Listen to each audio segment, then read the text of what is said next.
Àjàdí bàbá wa Ọlọ́run ló yàn yín iṣẹ́. Àjàdí bàbá wa Ọlọ́run ló yàn yín iṣẹ́ o. Sàtíyà máa jẹ̀bẹ̀ kọjú kú iṣẹ́ wọn lè ga dáadáa. Sheikh Jamiu bàbá Ọlọ́run ló yàn yín níṣẹ́. bẹ́ẹ̀ni Sàtíyà máa jẹ́ kọjú kú kíjà owó lè ga dáadáa. àmì kálá Àjàdí ẹ bá mi kálá Àjàdí Sheikh Jamiu àmì Ọlọ́run. Ó yá ẹ bá mi kálá Àjàdí. Bá mi kálá Àjàdí o.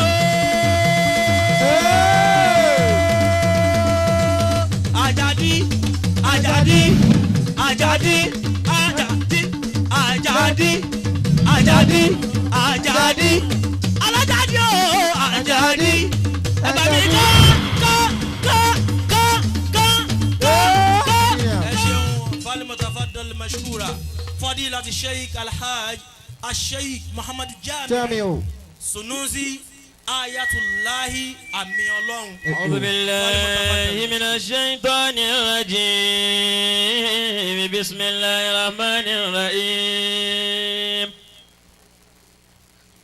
ربنا إنك جامع الناس ليوم لا ريب فيه ما شاء الله الكريم. إن الله لا يخلف الميعاد أعوذ بالله من الشيطان الرجيم.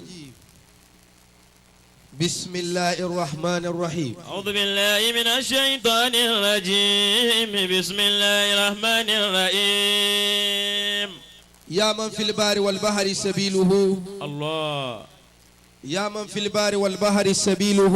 الله يا من في الأفاك آياته. الله يا من في الأفاك آياته. الله يا من في الممات قدرته. الله لبيك اللهم وسعاديك والخير كله في يديك.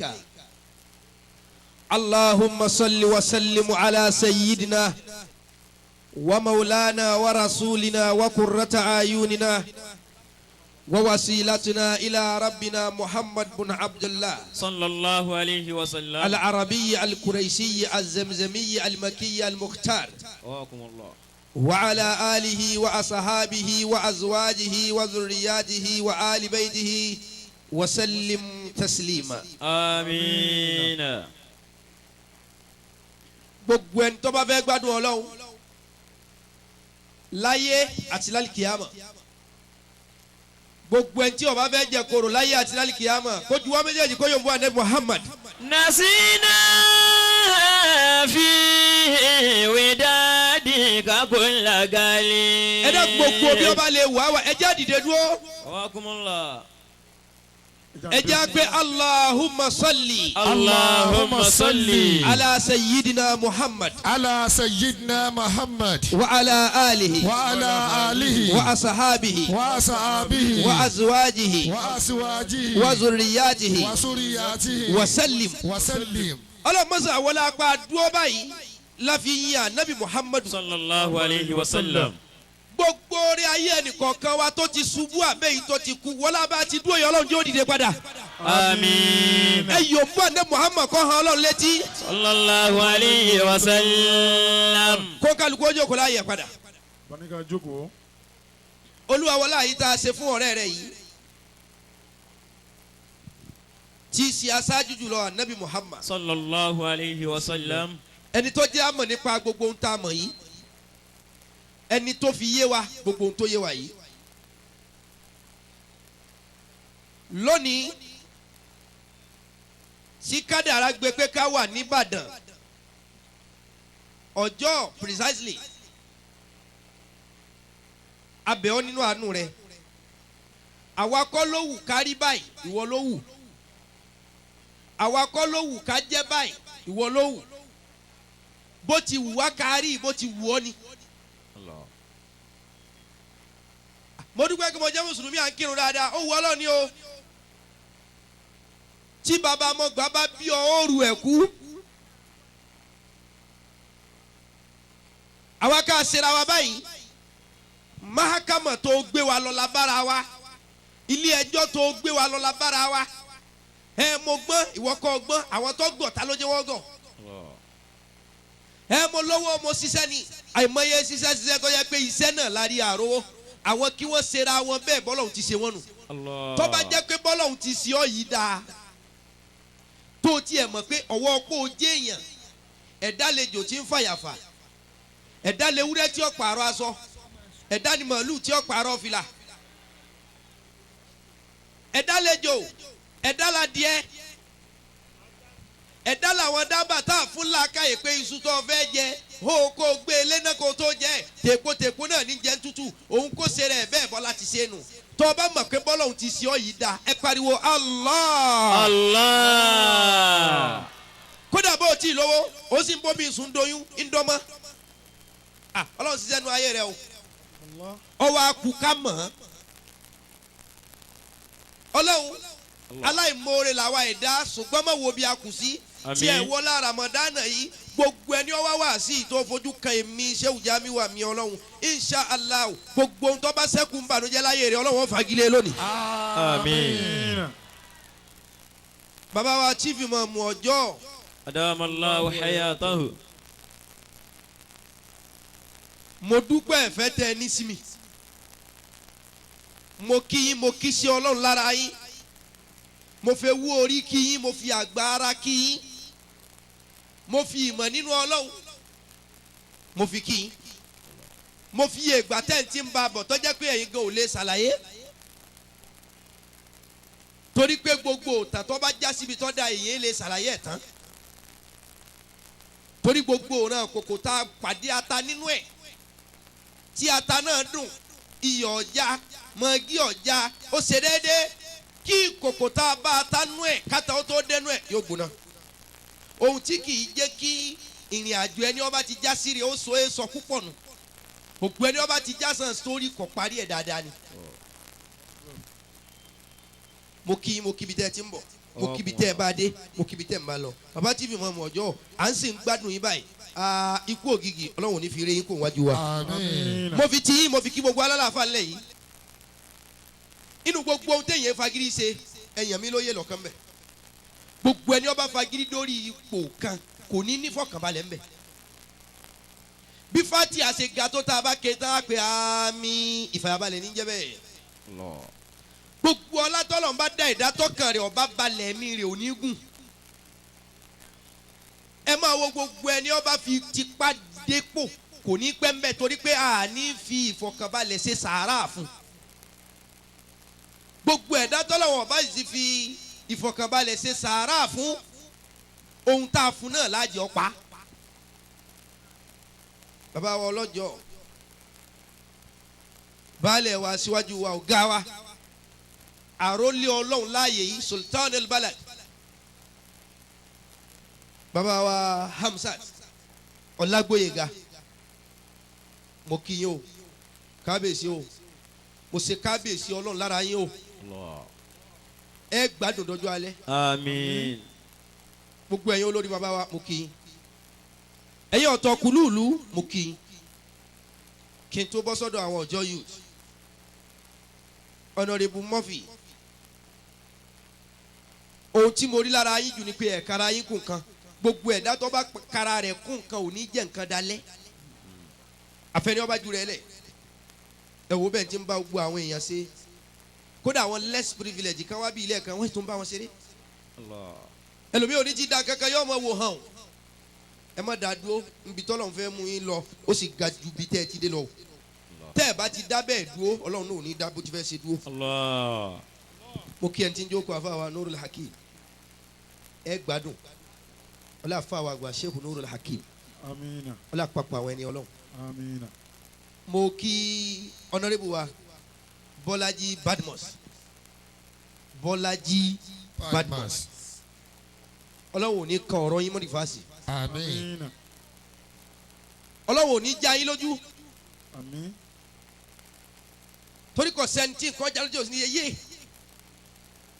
ẹni ọlọ́run bá fi ipò tó wà já lójú yóò ṣe yé ipò tí Fíráúnà dì mú ọlọ́run fi já lójú ipò tí Kárúnà dì mú ọlọ́run fi já lójú balianu báwọ̀rọ̀ agbára tó ní ọlọ́run fi já lójú bọ́lájí badmus níbi ọlọ́run gbé yín sí kò ní fi já yín lójú. Àmín. ẹni ọba fẹ́ràn BJ ẹ sàmí fún wọn dáadáa.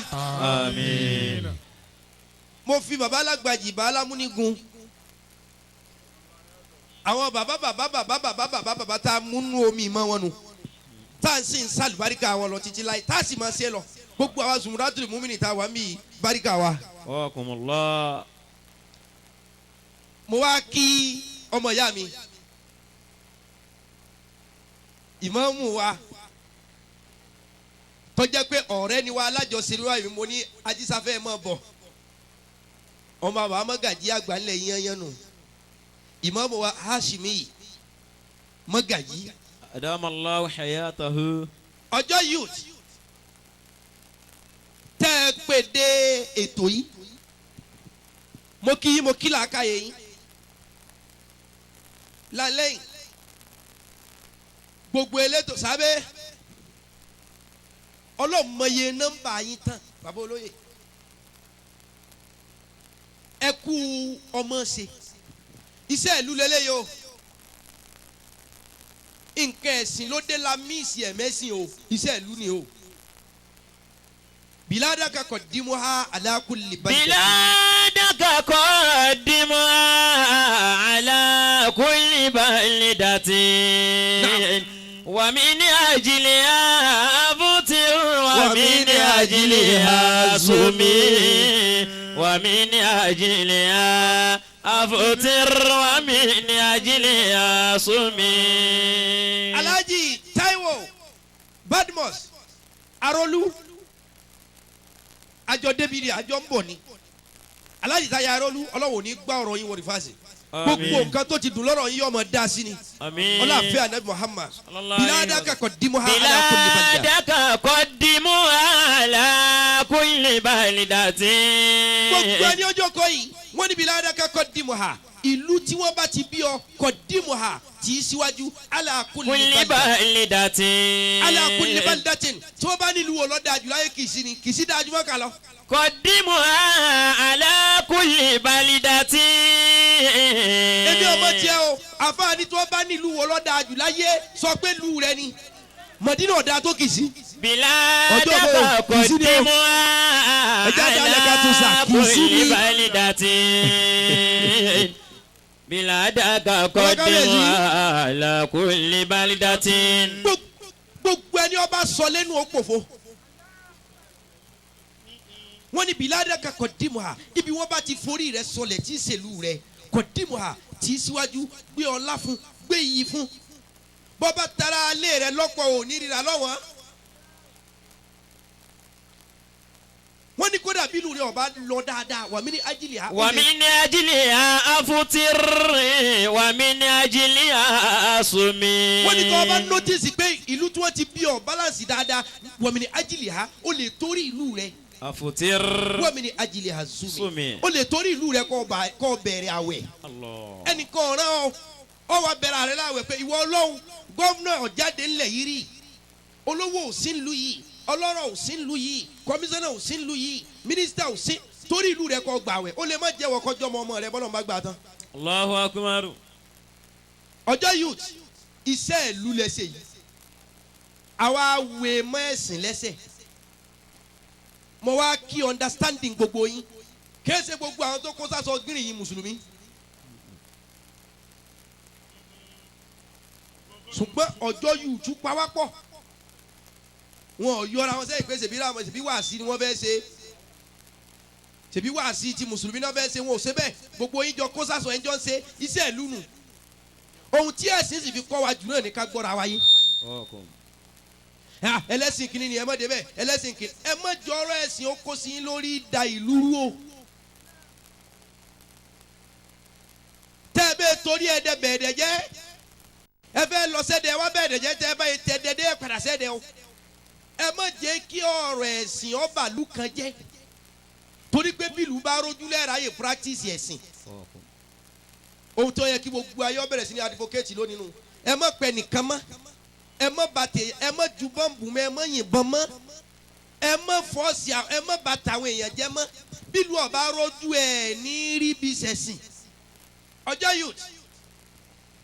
youth movement OYM ẹ wá lọ nífẹ̀ẹ́ ara yín o kì í ṣe àwọn youth ọjọ́ lónìí wá sí gbogbo wa la ní ẹ já lọ nífẹ̀ẹ́ ara wa o love and unity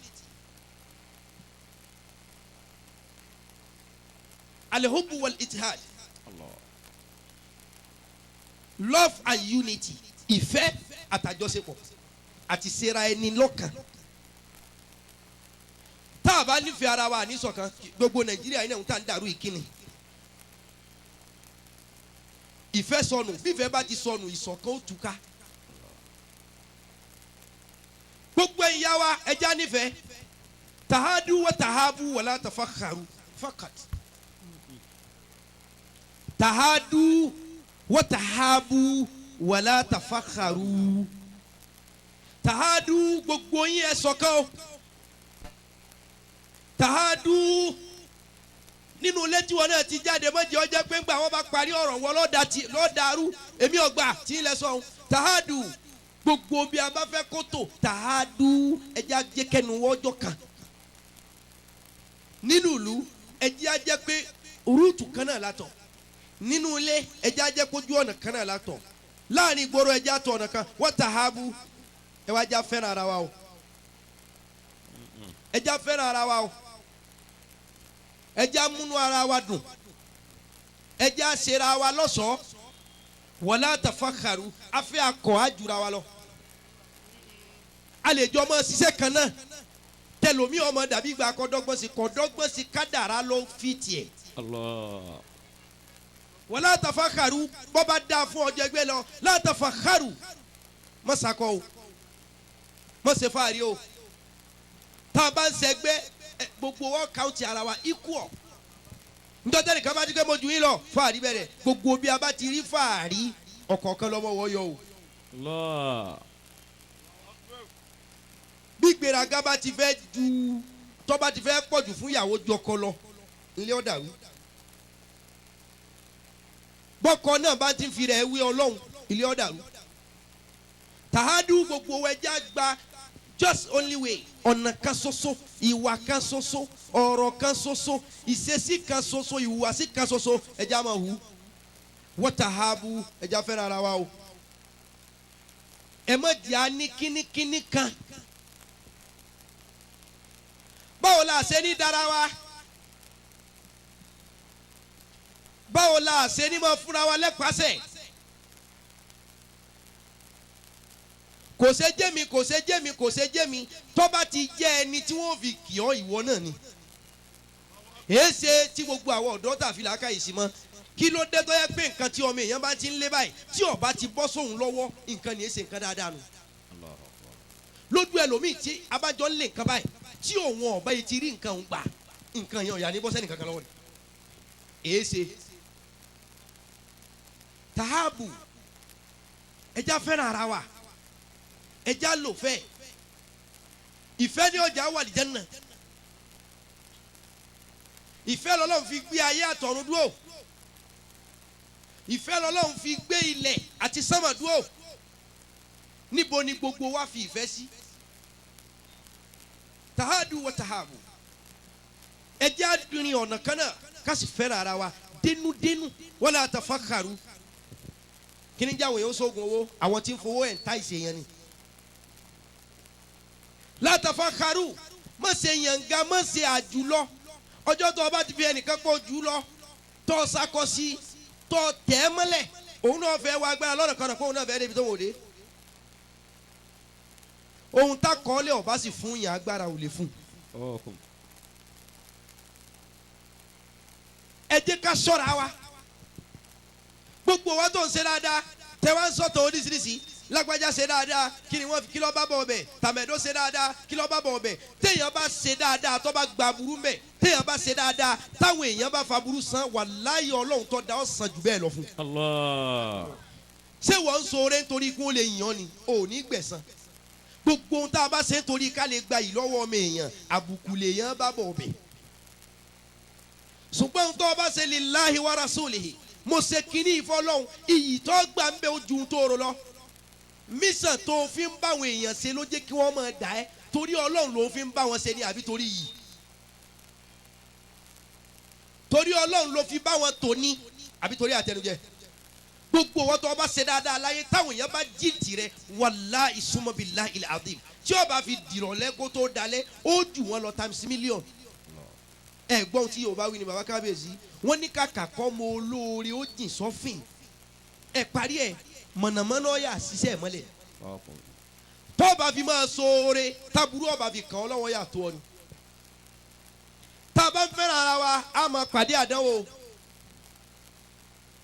àdánwò yẹn ni kálukú ń pàdé lára àjọṣe lára ìfẹ́ a bá búrẹ́kì ẹ̀ pé ìfẹ́ ọ̀dá o káfinú tán yàn ọ̀dá o kágbáyàn gbọ́ ọ̀dá o àdánwò là ń bá pàdé ńbẹ mọ́ padà mọ́ padà gbogbo kódà ayé tí gbogbo wá wáyé àdánwò ni tó o bá lówó àdánwò ni tó o bá ní àdánwò ni tó o bá bímọ àdánwò ni tó o bá bí àdánwò ni bóògùn lẹ́mí àdánwò ni bóògùn lẹ́mí àdánwò ni bọ́ọ̀lá làáfíà àdánwò ni. Allah.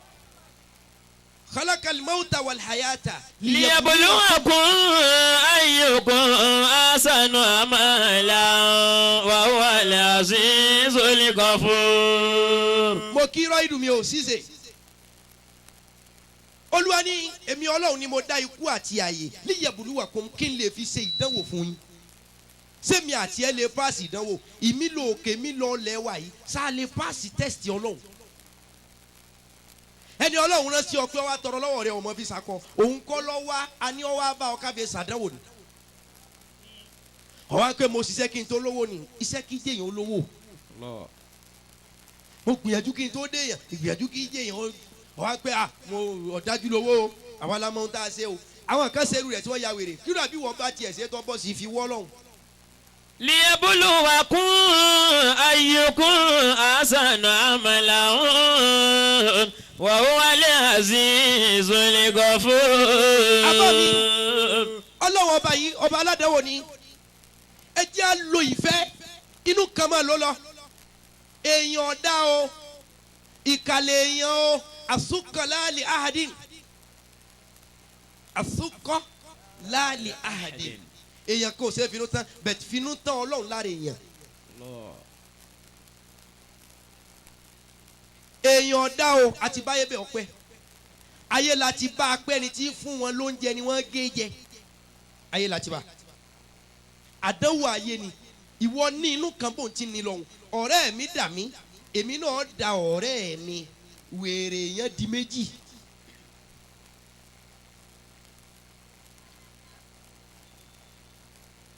láyé yìí àwọn èèyàn á dá o innal insana la yatgha Ọlọ́run ní dáńbùrọ̀ ọba yẹ́nyẹ́ làwọn èèyàn innal insana li rabbihi lakanud wa innahu ala dhalika la shahidun wa innahu li hubbil khairi la shadid. gbogbo jama mùsùlùmí tó jókòó ẹ pé Allah Allah. èèyàn abanikun èèyàn bẹ́ẹ̀ ìwọ nínú mímọ́ kan bó ti ní lọ́hùn nínú àwọn ànábì Ọlọ́run tó wá ayé tó sì gbádùn ayé ṣùgbọ́n tọ́ra dánwò ànábì Ayuba ni. Alayhi salatu wa salam. Ànábì Ayuba rí àdánwò kò sírú àdánwò tó lè bá ọ ò lè rí wẹ̀ Ọlọ́run ò ti ṣe bẹ́ẹ̀ mọ́ lóòótọ́ kò sí tí ó lè ṣe ṣùgbọ́n Ayuba yìí ìrùkọ́ ẹnìkan tó lè rí wẹ̀ mọ́.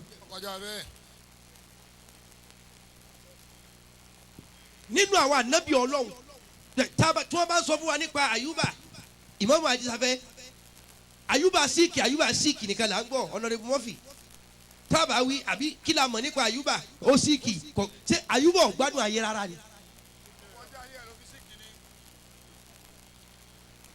ànábì Ayuba dá a léèyàn. Alayhi salatu wa salam. fún pé gbogbo nǹkan tọ́mọ èèyàn ṣe fún padà àìdáa ni. pẹ̀lú ìdá tí wọ́n ṣe fún omi jábọ́ lójú ẹ̀ ṣùgbọ́n lọ́ọ̀ ní omi yé tó jábọ́ lójú rẹ̀ ẹ̀rín ló fi gbà padà nílọ́po. gbogbo ohun tí wọ́n ń ṣe fún wọn náà tó fi ní ìnísànú ẹnìkan mọ́ Ọlọ́run onísànú wọn náà mọ́ ó láwọn èèyàn ń ṣèkà fún ọ ṣé wọn náà ṣèkà síjọba Ọlọ́run àwọn èèyàn ò ṣe finú tán ṣe ìwọ náà finú tán lọ́hùn Ọlọ́run ní sì ń ṣoore fún ọ kò dá dúró pẹ̀lú aburú tó ń ṣe àwọn tí wọn náà wà ń ṣoore fún ọ lọ́ọ́ dá dúró torí pé wọ́n ń ṣe ọ ìwọ náà ń ṣe ẹni tí ń fún ọ. tèmi lẹ́ ń gbọ́ abẹ́ ṣe kan mi. Ọkùnmọ́lá. Anabi Ayuba aṣamusu tushiriku fili awrani. Aṣamusu tushiriku fi biladi awrani. ilẹ̀ kan mọ́njọ́ kan Imam Ajisafẹ́ fi awrani à ń pẹ̀lú kan ní awrani. awrani ẹ̀rọ kí n mo pè yìí. Awrani. tó bá jẹ́ pé tèmi lẹ́ ń gbọ́ kí ni mo porúkọ ìlú yìí. Awrani. ìlú tá a ń pè ní awrani. aṣamusu tushiriku fi biladi awrani. ilẹ̀ mọ́njọ́ kan ọ̀yẹ́là. Wal harakatu tadubbu fi kulli buyuti. gbogbo ilé kọ̀ọ̀kan ti ń ṣe pọ̀pọ̀ ṣinṣin èèyàn ń di àwọn èèyàn ti ń dìde ilẹ̀ mọ́ kálukú ń ṣe pọ̀pọ̀ ṣinṣin. Wastayqaza ar-rajulu salihu Ayyub ibn Musa. wàstẹ̀kásá rajulu salih. ilẹ̀ mọ́ bọ̀ lóòótọ́ arákùnrin kan náà dìde nínú ilé rẹ̀ èèyàn dáadáa ni orúkọ rẹ̀ ń jẹ́ Ayuba bunu Musi. Ayuba ọmọ Musi. Wa huwa rajulun yamtaliku furuwatun kabiratun minal mali. ẹgbẹ́ anabi Ayuba yìí làwọn ẹlẹ́sìn kẹlẹ́ ní àwọn olóyìnbó ń pè ní Job BJ ẹ̀ ní wàhálà láyé. Àmín. Ayuba ni wọ́n ń pè ní Job. Ayuba yìí. Wa huwa rajulun èèyàn kan ni. yamtaliku arọ̀ fún. furuwatun kabiratun minal mali. nígbà àwọn anabi Ọlọ́run tó ní owó anabi Ayuba ní owó débi èèyàn ni dé. ọgbọ́n rí pé anabi Ayuba nínú àwọn anabi Ọlọ́run tó ní owó dáadáa anabi Ayuba ní owó. kabiratun minal mali. kabiratun minal mali sẹ̀kẹ̀rẹ̀ mọ́ mi owó. wal aginami. wal aginami ohun tí wọ́n máa fi ṣe fáàrí ńjọ́ náà bàbá kábíyèsí ohun tí wọ́n fi ṣe fáàrí ńjọ́ òun ni ọgbà màálù mélòó ló ní ràkúnmí mélòó ló ní kẹ̀tẹ̀kẹ̀tẹ̀ mélòó ló ní àgùntàn mélòó ló ní wal aginami Ayuba ní ọgbà àgùntàn tí ò níye. wal mashiyati. wal mashiyati ó ní bíi tọ́kì tòlótòló adìẹ pọ́tírì ó níyẹn náà lọ gbáà. wal aradil wasi'a. ọlọ́wọ́ gbà wal aradil wasi'a. anabi Ayuba wa ní ilẹ̀ ó bí irú ilẹ̀ tí àwọn kábíyèsí fẹ́ yọ̀ ń bẹ̀ fún wa nísìnyí. Olúwa ló ní ilẹ̀ àtẹ̀kùn ẹ̀ ọ́ wá fà àwọn kan so lórí mẹ́. anabi Ayuba náà ní ilẹ̀ gbogbo wa tó ń sáré mo fẹ́ nílẹ̀ kò sẹ́ni tí ò nílẹ̀ ń bí Ọlọ́run fi sí la mọ̀ bọ́ ọ bá kú bí wọn ò torí Ọlọ́run sí ọ́ wọn ò torí òórùn sí ọ́. Allahu akbar. gbogbo wa la nílẹ̀ ń bí Ọlọ́run yọ faranda alẹ́ wa sí la mọ̀. wal aradil wasi'a. ọba tèèyàn jẹ́ títí torí kó o lè ra lẹ̀ kọ́ kọ́lé ó kú ọ̀hún tán ó kú síbi wọn ò ti rí ọsìn síbi ilẹ̀ tó pa yẹn ra. Allahu akbar. àní ẹ juwọ́lẹ̀ fún kádàrá. Ayuba nílẹ̀ tó pọ̀.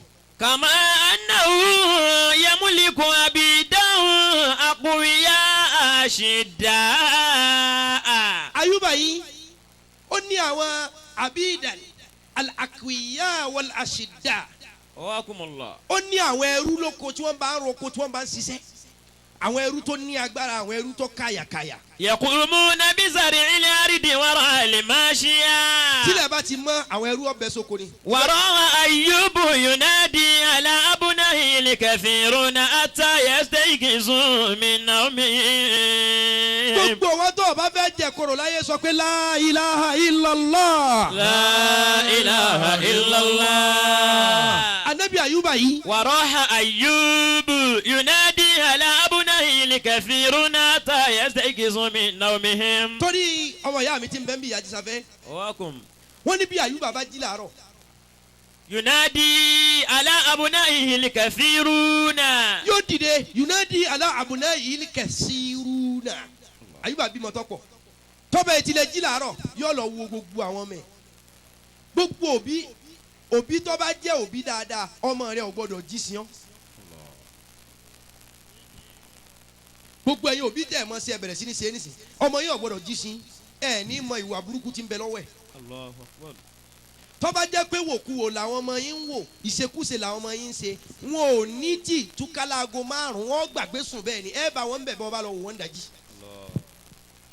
ó lè kọ́ bù wọn pé wọ́n ń ṣe ní èyí tí ń kọ́wọ́ bá bẹ́ sùn nù wọn kó tó yọ ọwọ́ láago 8 tí wọ́n débẹ̀ wò ó láago 5 ọba àràtọ́mọ yìí ń dání. Ayuba ó dìde yóò wo gbogbo àwọn ọmọ ẹ̀kọ́ tó jí. hatta yastayqizu min nawmihim fa Ayyubu. táwọn ọmọ bá wá jí.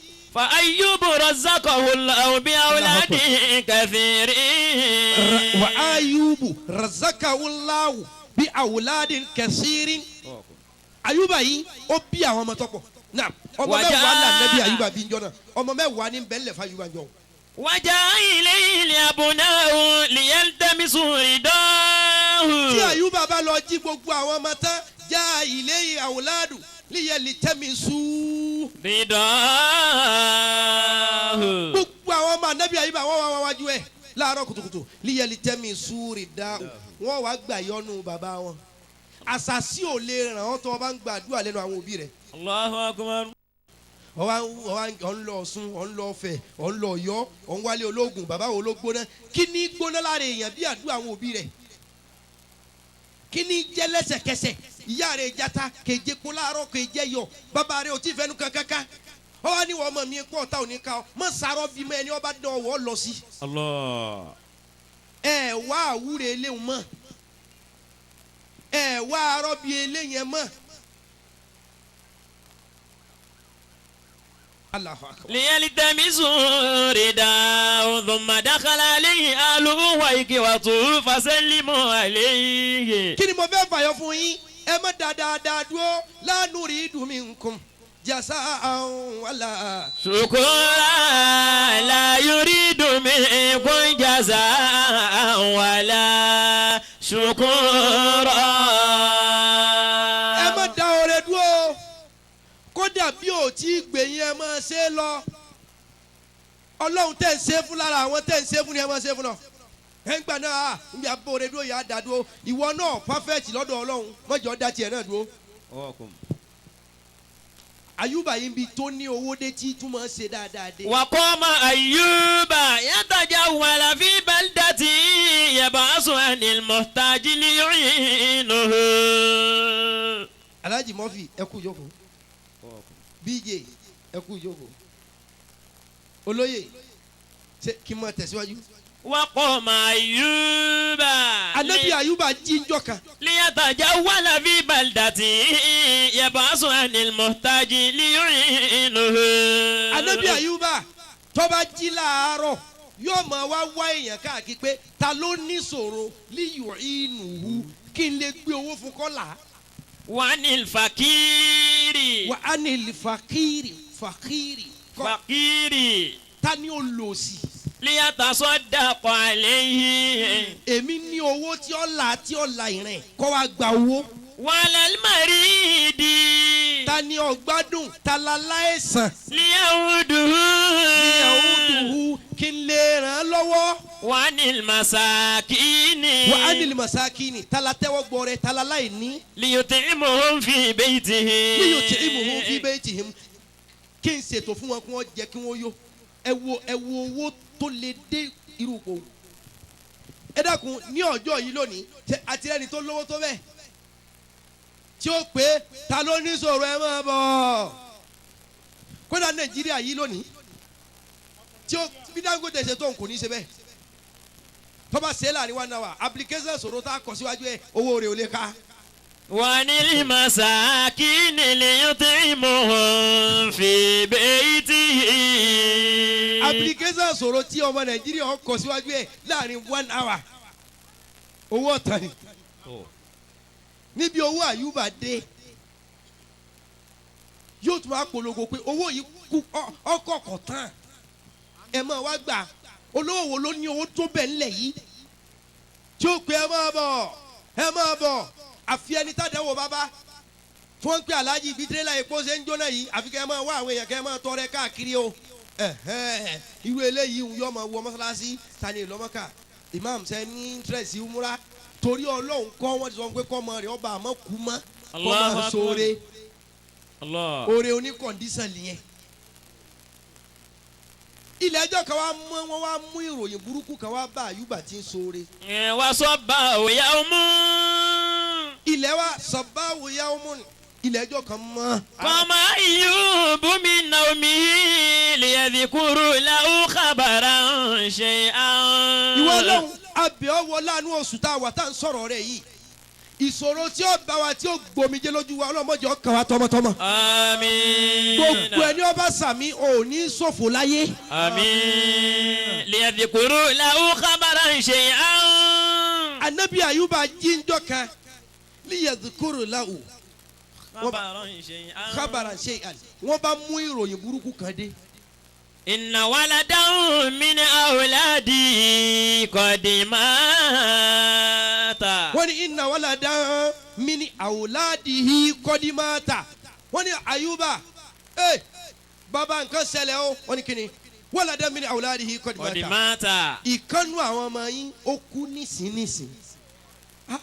ọlọ́mọ fi náà ọmọ jó wa. àmín. wọ́n sọ fún Àyùbá pé ọmọ rẹ̀ kan kú. fashakara Allaha. Àyùbá ọmọ kan jẹ́ fashakarala tọ́ ó yé wọ Ọlọ́run alihamudulilayi. ala annahu abuqalahu ghayrahu min al-awladi. Àyùbá ni wọ Ọlọ́run mẹ́wàá ló fún mi ọ̀pá kan ó tún kù mẹ́sàn-án ó tún dúpẹ́ síbẹ̀síbẹ̀. wa idha bi ba'da qalilin. Àyùbá ń sọ̀rọ̀ lọ́wọ́ pé dẹnu dúró. yàrá waladan akhara lahu qad mata. lẹ́sẹ̀kẹsẹ̀ ń dúpẹ́ lọ́wọ́ pé Ọlọ́run ṣeun wo níbi tó wo ní kóòtù tó wọ́n gbọ́ Ọlọ́run lọ ìwì lọ́wọ́ kè mẹ́nu kó ń bẹ̀ wọ́n bá tún ní bàbá ó tún ṣẹlẹ̀ ọmọ kan ò kọ̀dí máa ta ọmọ ẹlẹ́ẹ̀kejì ó tún kú.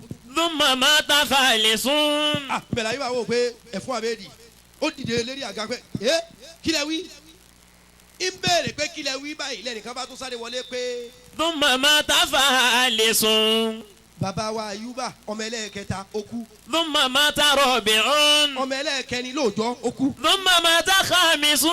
ọmọ ẹlẹ́ẹ̀karùn-ún lóòjọ́ ó kú. thumma mata sadisun. ọmọ ẹlẹ́ẹ̀kẹfà lóòjọ́ ó kú. thumma mata sabi'un. ọmọ ẹlẹ́ẹ̀keje lóòjọ́ ó kú. thumma mata thaminun. ọmọ ẹlẹ́ẹ̀kẹjọ lóòjọ́ ó kú. thumma mata tasi'un. ọmọ ẹlẹ́ẹ̀kẹsàn lórí ìjókòó kan ó tún wá túfọ̀ rẹ̀ pé nọ́mbà 9 ní ọmọ Àyùbá mọ̀ọ́ta ó kú.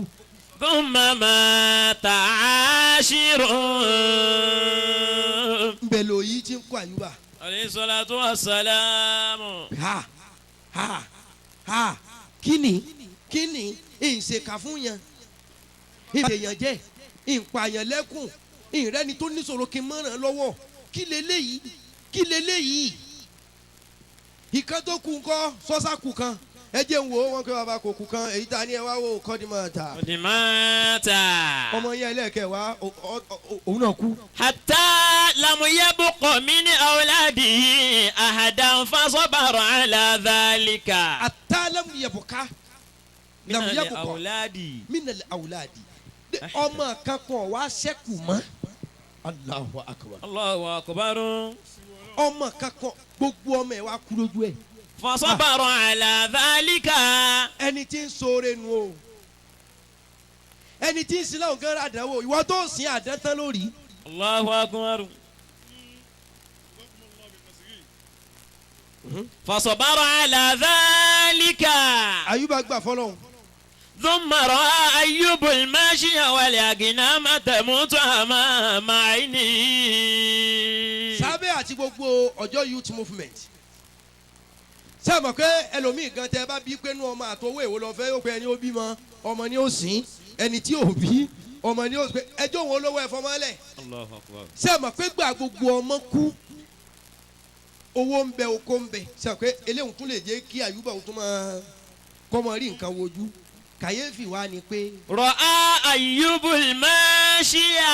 àdánwò nu o tẹ́ ẹ gbọ́dọ̀ torí ẹ̀ sọ pé ọ̀sọ́ lọ́hùn tẹ́ ẹ gbọ́dọ̀ torí àdánwò sọ pé kò sí èèyàn mọ́.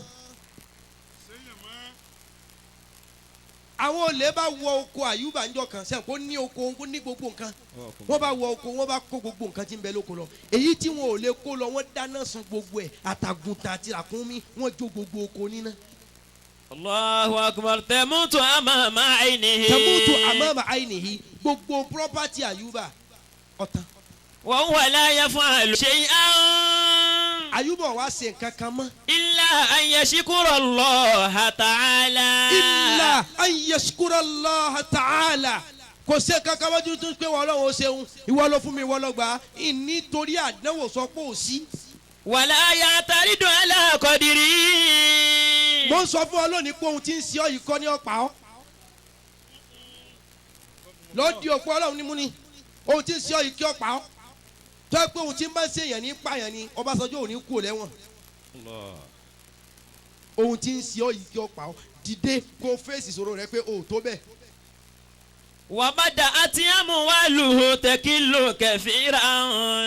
ṣé ẹ mọ̀ pé ọmọ kú owó tán dúkìá tán bí dúkìá bá tiẹ̀ tán àyùbá sì ní owó funfun rọ́kàsì ó sì ní káàsì owó téèyàn ń ná tí ò ṣiṣẹ́ kún àyùbá ọ̀dá sàrà dúró kò dá oore dúró sẹ́ẹ̀sì mọ̀ pé gbogbo ibi tó wọ́n ń gbà wọlé ló ti parun yìí èyí tó kù lẹ̀ àyùbá tó ń na bí ń ti na náà ni. wa bada'at amwaluhu takilu kathiran. owó yẹn wá bẹ̀rẹ̀ sí ní tán léra ó wá tán. hatta nafada limala kullahu. hatta nafada limala kullahu. gbogbo owó ànábì àyùbá wa tán òun tí ń fún yẹn tó à ń tọrọ pé ìrì gàrí kí n mú. Allahu akbar. ẹ̀rí pé nǹkan bẹ́ẹ̀ o òun tí ń fún yẹn ó ti di pé nǹkan ti dagun o kò tún wá dá oore dúró ó wá sọ oore òun débi pé gbogbo ẹ̀ jẹ́ wá wọ zero. Allah. nígbà tó wá tán tí dúkìá tán tọmọ tán. wa ahassa Ayyubu bil maradi. wa ahassa Ayyubu bil maradi. nígbà owó tán tọmọ tán tí dúkìá tán tó kó tán tilẹ̀ tán tí gbogbo nǹkan tán hassa Ayyubu bil maradi. ànábì Ayyuba wa ṣẹ̀ṣẹ̀ bẹ̀rẹ̀ àìsàn. Allah. ọ̀pọ̀lọpọ̀ èèyàn ń bẹ láyè tó yẹ pé owó ní ń gbé wọn dúró. báyìí bàbá tiẹ̀ síìkì tó wọ́n ń bẹ yóò tọ́jú ara rẹ̀ miss magi 400 lọ́pàá ẹlòmíì ẹni tí ọ̀sán ṣe oògùn ọ̀sán 400 naira kò rówó rà á ló ekú. ọlọ́run ní ń gbé èèyàn dúró ṣùgbọ́n owó ń gbé àwọn kan dúró nùfẹ́ ọlọ́run. Allah. owó ló ti tán yìí sickness wa bẹ̀rẹ̀ àpáàtì pé sickness Àyùbá jẹ́ àkọọ́lẹ̀ tèmi lẹ́ ń gbọ́ abẹ́ ṣe nǹkan mi. Ọwọ́kùnmọ́lá.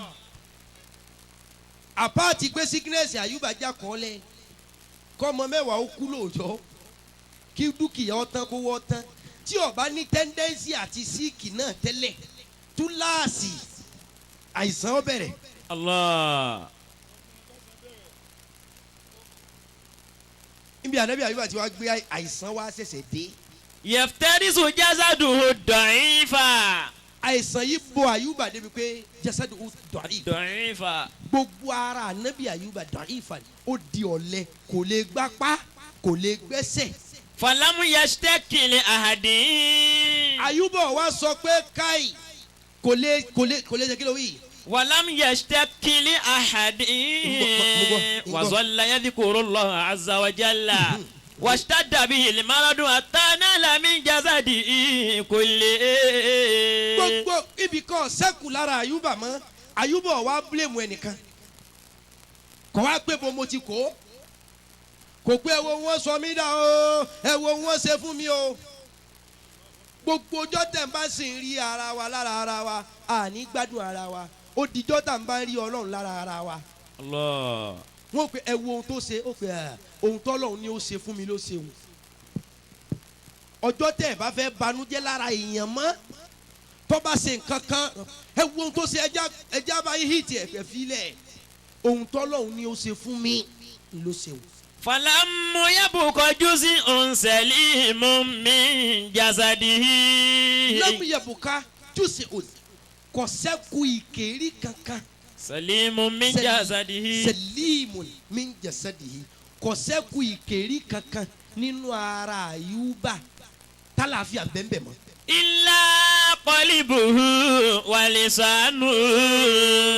àyàfi ahọ́n àtọkàn apá ti jẹrà orí ti jẹrà ẹsẹ̀ jẹrà sẹ̀pọ̀tọ̀ ni apá ń dùn wọ́n ẹsẹ̀ ń dùn wọ́n ẹ̀yìn ń dùn wọ́n Àyùbá bẹ́ẹ̀ kọ́ o gbogbo ara ní ń dùn gbogbo ara rẹ̀ jẹrà àfi ahọ́n àtọkàn. wa huwa sabirun. bí ìṣòro yìí ṣe tó ìwà hùwà sabirun kò tọ́ ojúlé kí wa huwa sabirun níṣẹ́ ní tún ní sùúrù.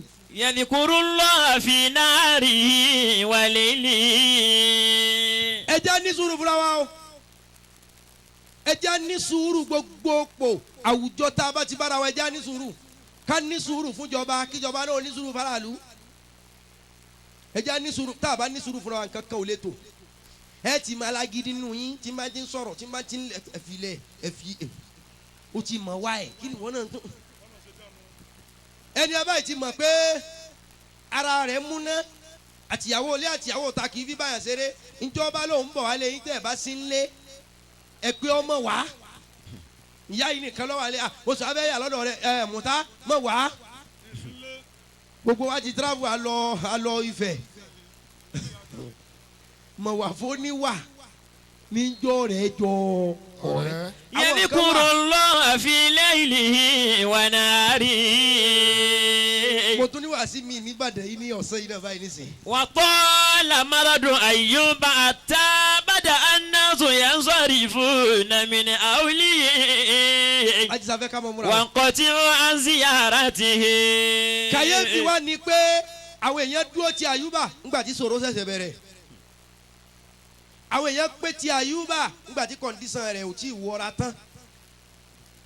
wa tala maradu Ayyuba. ṣùgbọ́n àìsàn yìí ń pẹ́ sí lójoojúmọ́. hatta bada an-nasu yansarifuna min hawlihi. gbogbo àwọn mọ̀lẹ́bí tí wọ́n máa pé tí ń fún lówó gbogbo wọn bá sáfù. wa qati'u an ziyaratihi. gbogbo aráàlú wa nǹkan ti hun an ziyaratihi. bàbá lè fi dọ́là ránṣẹ́ sí mi. wa qati'u an ziyaratihi. èmi náà ń ṣàdúrà fún gbogbo ẹni ọwá bì bẹ́ẹ̀ yẹn bá lọ wá àṣìṣe Sheikh Jamiu yọ gbàdúrà èmi èjì ṣàdúrà fún yẹn kọ́ mọ́ gbà. ọwọ́kùn. àdéhùn tọ́lọ́run fèmí náà nù. nígbà náà wá ṣàdúrà wájú Sheikh Jamiu kọ̀ gbà kí ló jẹ́ òní gbà àwọn bàbá tó ní kí n mọ ṣé ni. Allah. wákàtí ń an ziyaratihi. gbogbo àwọn èèyàn tí wọ́n máa ń lọ chẹ́kì Àyùbá ẹnìkan ò débẹ̀ mọ́. ìṣòro wa ba ẹ wá dáadáa rẹ̀ ṣùgbọ́n àwọn ni wọ́n yọwọ́ lọ́rọ̀ Àyùbá Ọlọ́run tó dá Àyùbá ò yọwọ́. Allahu akbar. táyé bá yọwọ́ lọ́rọ̀ rẹ̀ bọ́lọ́wọ́n bá yọwọ́ ó borí. èsè tẹ́ ẹ̀ mọ sáré kọ́lọ́wọ́n mọ̀ yọwọ́ ẹ̀ wá pé kọ́nà níbo ọmọ lọ bínú sí mi báyìí bọ́lọ́wọ́n bá ti bínú ọ̀tàn. ولم يبقى دنيا له وخاف الناس من العدوى فألقوا أيوب خرج أورانا ولم يبق معه إلا زوجته التي كانت تحبه وتعرف أنه كانت تؤتيها. سواري وخاف الناس من العدوى. أجي سافي أجي ماجي وخاف الناس من العدوى. خاف الناس من العدوى. ẹ̀rù wa ń bà àwọn èèyàn mí náà lè àdìwà àdìwà nípa ohun tí mo jà káàkiri àjàkálẹ̀. Allah. àwọn èèyàn wò pé Àyùbá ti ń jẹrà yìí káfà náà sí mi náà àdìwà ẹ̀rù ń bà wọ́n kọ́ mọ̀ mọ̀ ràn ṣé kínní yìí kì í ṣe Ebola.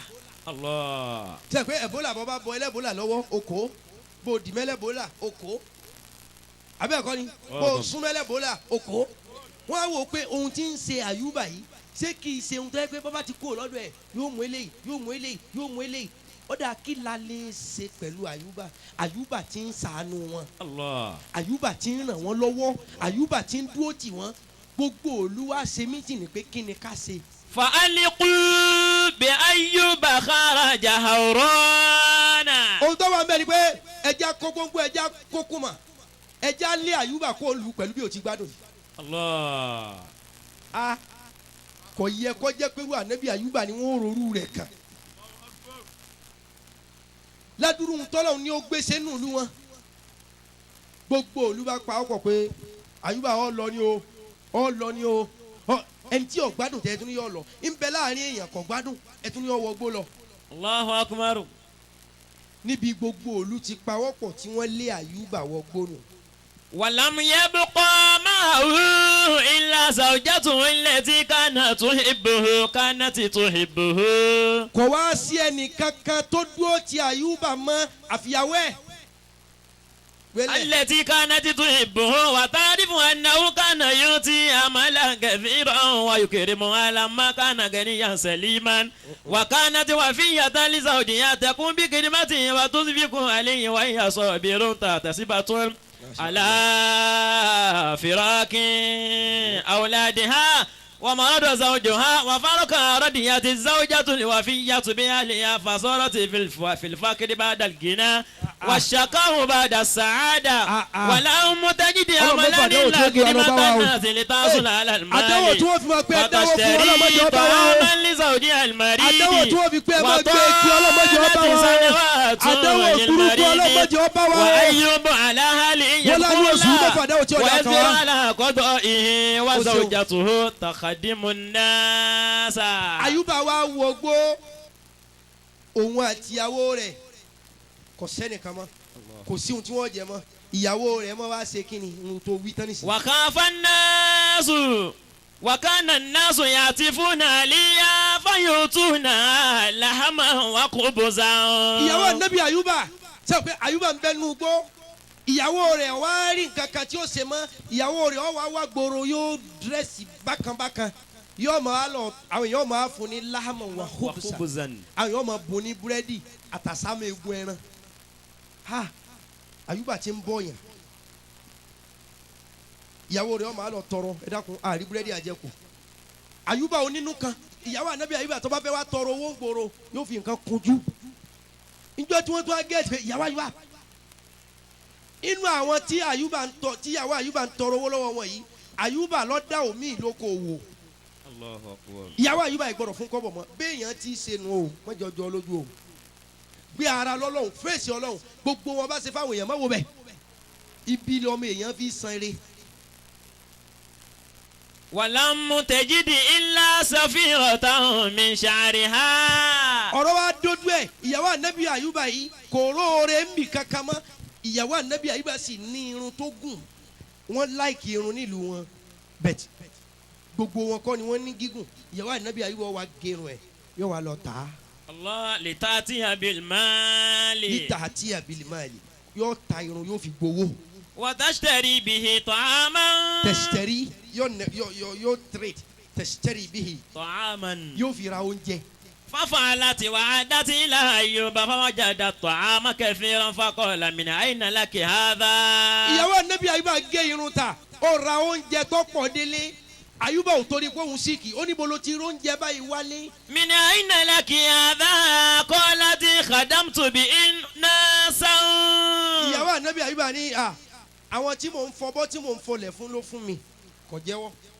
ثم باعت الصفيرة الثانية. owó eléhùn tán ó tún lọ ọjà gbogbo orun tó kù lórí ẹ̀ oge. فحلف أيوب ألا يأكل طعاما. ó gbóúnjẹ délé ọkọ mi àyùbá jẹun àyùbá yìí bá yarí ó lóun ò jẹun kí ló dé tó jẹun àyùbá ní ń jẹun yìí ṣùgbọ́n on one condition. حتى تقول له من أين لك. sọ fún mi ń bolo ti rí owó ra oúnjẹ tó dáa tó báyìí ọ̀ sá ṣiṣẹ́ èmi náà ò ṣe ń bolo ti rọ́. فحكت له القصة. ìyàwó bá rojọ́ fún ṣé ìwọ ọkọ ìyàwó ta ló lè béèrè pé gbà náà wo ìyá yìí ń bolo ti rọ́ sí ọbẹ̀ tó ń ṣẹlẹ̀ níjọ́ mẹ́ta yìí.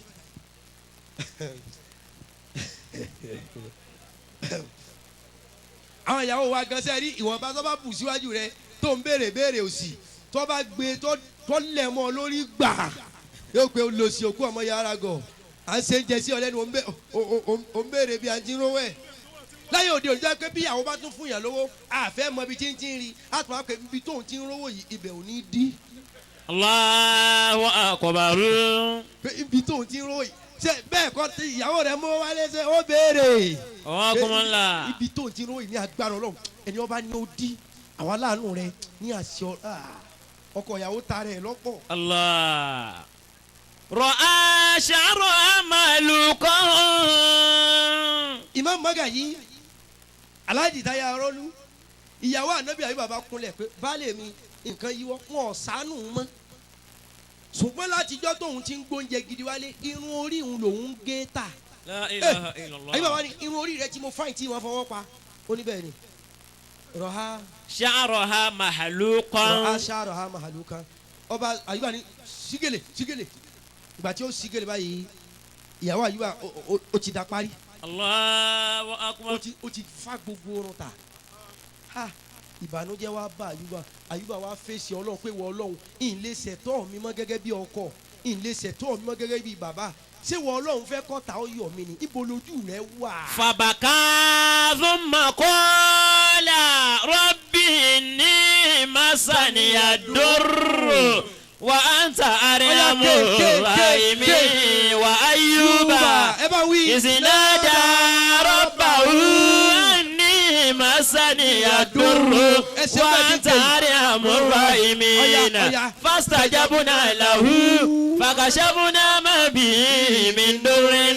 وآتيناه أهله ومثلهم معه رحمة من عندنا وذكرى للعابدين. sẹ́ẹ̀rí gbà tí àyùbá wo eré ìyàwó ẹ̀ tó dán fábàkà àyùbá bá ń sun ẹkún ànábì àyùbá bá ń sunkún nígbà tó wà rí pé ohun tó bá wọn yìí àdánwò tó bá wọn yìí ó ti fẹ́ káwọn ọ̀tá ọmọ rò pé kò sọ lọ́hùn ìwọ ọlọ́hun mo fèsì rẹ lónìí. نادى ربه أني مسني الضر. ànábì àyùbá wá sẹ́ni wọ ọlọ́hun àní masani àdùnnú ìwọ ọlọ́hun ara àwọn ọ̀yá òun síìkì àlàáfíà ò tóun lára ó sì dákun. وأنت أرحم الراحمين. ṣé ẹ mọ̀ pé gbogbo aburú tí wọ́n ń ṣe báyìí bá tẹ́lẹ̀ kọ̀ gbà pé wọ́n ń ṣaburú bóun ṣùgbọ́njọ́ tí wọ́n ṣàánú ìyàwó rẹ̀ mọ́ débi pé ìyàwó wa ń gé irun ta ló wá rí i pé bọ́rọ̀ yìí ṣe ń lọ yìí ọlọ́run bá wa dá sí i. وأنت أرحم الراحمين. àyùbá ni wọn ọlọ́run ara àwọn ọ̀yá ara àwọn òlé owó ti tán ọmọ ti tán dúkìá ti tán dá sí i. lẹ́sẹ̀kẹsẹ̀ tó fi ọlọ́run báyìí. فاستجبنا له.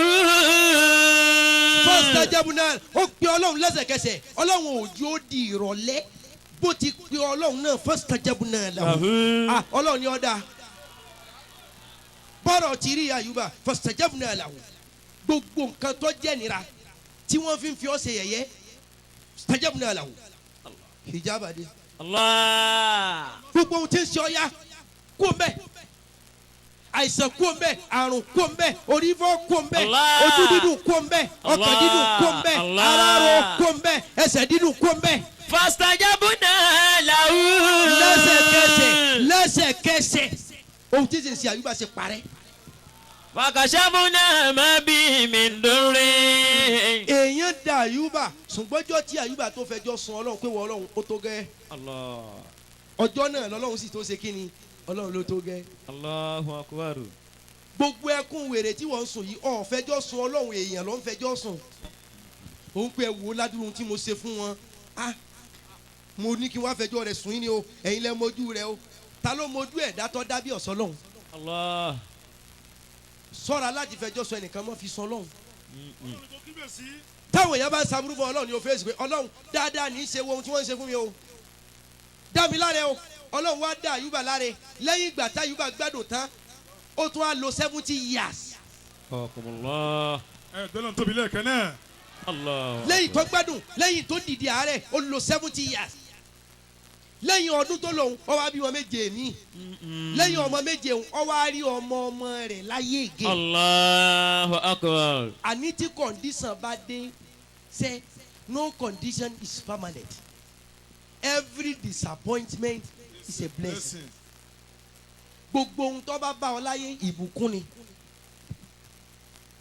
èyí tó fi wá pé bí ọ̀rọ̀ dé yìí inú kan gbé àyùbá àdàbí làyùbá fi bọ́ lọ́hùn sọ̀rọ̀ ńjọ́ tó gbogbo ẹ̀ ìwọ lọ́hùn ara wọn ya jẹ́ kó wọ́n gbádùn àdàbínú pé àwọn tí wọ́n ṣàánú yìí àdàbí tó yẹ kó wọ́n ṣàánú wọn gbà tí ń bẹ lọ́wọ́ wọn àdàbí tó yẹ kó wọn dájú wọn àdàbí tó yẹ kó wọn róbìrò wọn ó yẹ kí wọn náà ó lè fọwọ́ gbáyà pé wọ́n lọ́hùn kí ni ìgbọ́dọ̀ rí báyìí àyàfi njọ́ tí mo ti lọ́kọ bóyá lómi bá gẹ̀rí mi lókù ó yẹ kó lè wí. Awakumullah. Gbọ́dọ̀ tóbi lẹ́ẹ̀kan náà. ó yẹ kí wọn náà lè wí pé àdàbí njọ́ tí mo ti fẹ́ yà alágbájá tó yẹ kí mo bá rí òhò obìnrin mi. Sheikhun. má làágùn mọ́. pé ó lè wí. ẹ̀rí gbàtà wí tàwọn obìnrin wọ́n ń kùn ní gbàtà wí tàwọn ọkùnrin ṣe lẹ́yìn àgbàdo ẹnu ha. ẹni ọwọ́ rẹ̀ bá mọ́kọ́ náwó ìwọ́nu ọlọ́nu.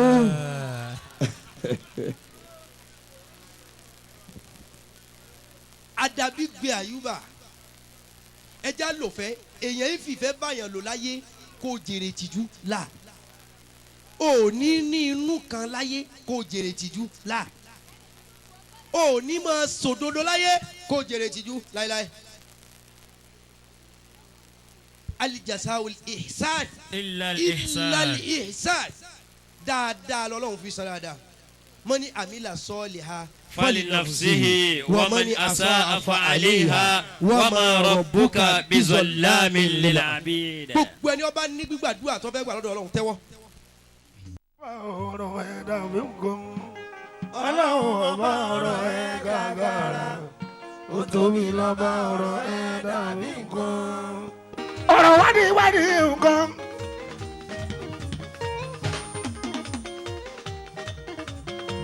làkọ́lẹ̀ sinimá yẹn tuntun.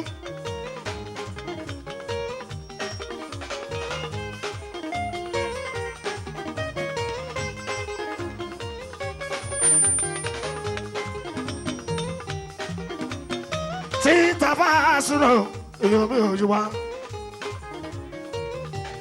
gbogbo yẹn nǹkan o nǹkan kan lèèyàn lè rí bẹ́ẹ̀ yẹn nǹkan o nǹkan kan lèèyàn lè rí bẹ́ẹ̀ yẹn nǹkan o àìmọye. gbogbo yẹn nǹkan o nǹkan kan lèèyàn lè rí bẹ́ẹ̀ yẹn nǹkan o nǹkan kan lèèyàn lè rí bẹ́ẹ̀ yẹn nǹkan o àìmọye.